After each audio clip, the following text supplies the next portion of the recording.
So hi and welcome back, and yeah, I'm looking at the Natura, is it Natura 1600 ISO film that costs up to $100 and more. I've seen them.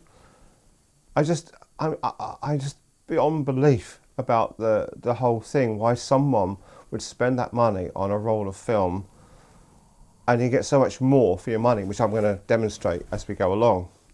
But the first thing is it's an expired film, and if you have the older versions of this expired film, you're going to have to change it by like 2 stops, say 20 years, so it's a 400 ISO film. Then you're not doing what it was designed to do. You're not using it in the conditions it was actually developed to be used in. I used its predecessor, the HG 1600, and when they updated the actual film, they put an extra coating on there, so it actually had a better dynamic range within the different colours. So you're not experiencing what it was meant for. When I used the HG, the original one, I used that for doing photographs at dusk or indoors in very poor light. And I've got I've got an example, at least one example of that to show you on there. However, you can also get an emulator in DxO Film Pack, and they emulate this film. Here's one I emulated earlier. Anyway, enough of that. So, for the same price as $100 or 70, 80 pounds, say, I can get myself 2 vintage cameras and a roll of film that's been kept at the proper temperature for 20 years. Why would I waste my money on a roll of film that just costs so much money? So I bought a roll of, I think it was Agfa HDC, and it's 20 years old and it's been kept cold, including postage and packing. It came to, I think it was about £8. I'll put it on the screen now so you can actually see the actual eBay where I bought it from, and it was actually cold stored, and the seller has got a really high rating, so therefore I've got every reason to trust that it has, but I'm going to shoot it at 100 ISO. So there's that. And looking at the price of that one roll of film, I could have bought myself a Praktica MTL3 with a Carl Zeiss Jena 50mm f2.8 lens, and a Canon T70 with the original standard zoom it comes through in the kit. I actually had one back in the day. So I could have 2 cameras and a film and cover the cost of processing for less than 1 roll of film, which if you're using one that's more out of date, you're not using it for what it was used for, because it was designed, as I say, to be used at 1600 ISO, not 400 ISO. And to me, it's a complete and utter waste of money. Anyway, what I'm going to do is, I've got some other photographs I'm going to show you now that were taken on expired film. And the worst one I found, or the worst type of film I found for actually keeping its look, was Kodak Gold. And I had a few of those over the years, and they've all colour shifted and they've degraded and stuff. The ones that are always the best are the Fuji, which is kind of interesting. Also forgot to mention, they go on and on and on about the fact that this film, it was only ever released in Japan. Well, it wasn't. It was released worldwide under the Superior brand. So it's Fuji Superior 1600.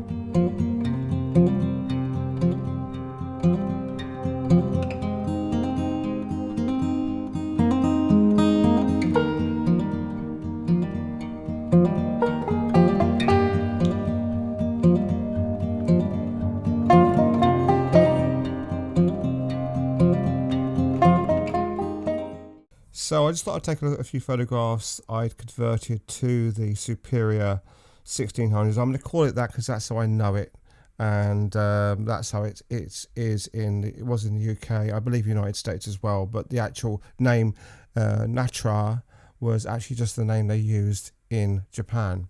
So I'm just going to show you a few photographs, and yeah, so I just wanted to look at them, and I picked some photographs I thought would convert really, really well to that the Superior. And this is a friend's painting. So she's a watercolor artist, and I just thought I'd change this one over. And the colors are very muted in comparison to, say, like a 400 or even 100. Obviously, the more you come down the ISO, you're meant to get a higher saturation, but these are quite low in saturation. So I'll just quickly go through a few, and this would have been the type of shot you'd have taken with that film back then. This is in a tube station, quite low level light, although you think it isn't, it really is. And I was actually standing on a tube train and put my phone out and took the shot, and I used this one because I wanted to show you the different patterns and colours and how it would render. And this one gives you a wider variety of colours and textures and things, and I thought that might be worth showing you as well. This is just you taken through a window. You can clearly see how strong the grain is. Now, when it comes to really quite dark colours and blacks, it tends to lose that. It tends to, it's really difficult. You don't get a really, really deep black with it. I thought I'd do this one as well. I just love this photograph, and literally just took it on my phone, and I converted it again.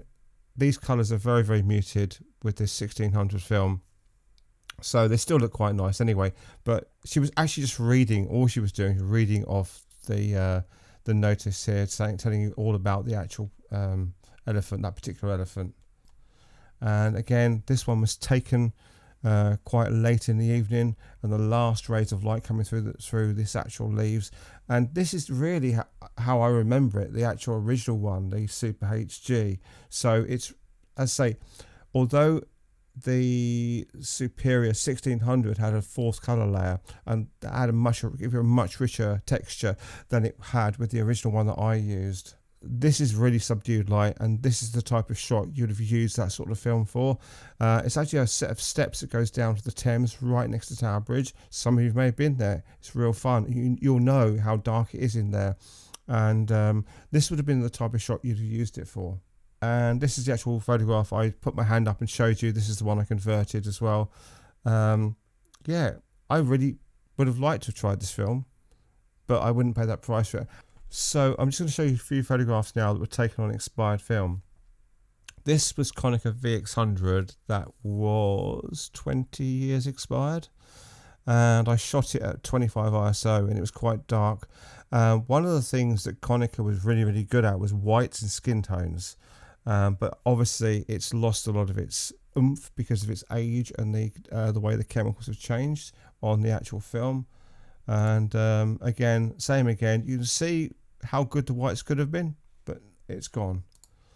And there you go, Konica 400 VX. And some of these are obviously new films, and some of these are old films. And this was taken again with a roll of this Konica VX. The Samsung negatives, they were actually, I think they're actually Fuji C200. So yeah, and I had the misfortune of using some Cine Still 800T, yeah, because I can get the same thing cheaper elsewhere. And I think this would have been a C200 film as well when I was in Portugal. Quite an interesting photograph we've got on the actual, I guess it's the training tower they call them. But I think if you watch my other video, you'll see that in there. And this was a Kodak. Again, this is the problem with the Kodak. This is a Kodak, I think it was a Kodak 200, Kodak Gold 200. And you see it just does not last. It just does not. It's not like some of the other films, like the Fuji films, that seem to last a lot longer. And this is the photograph I showed you earlier on as well.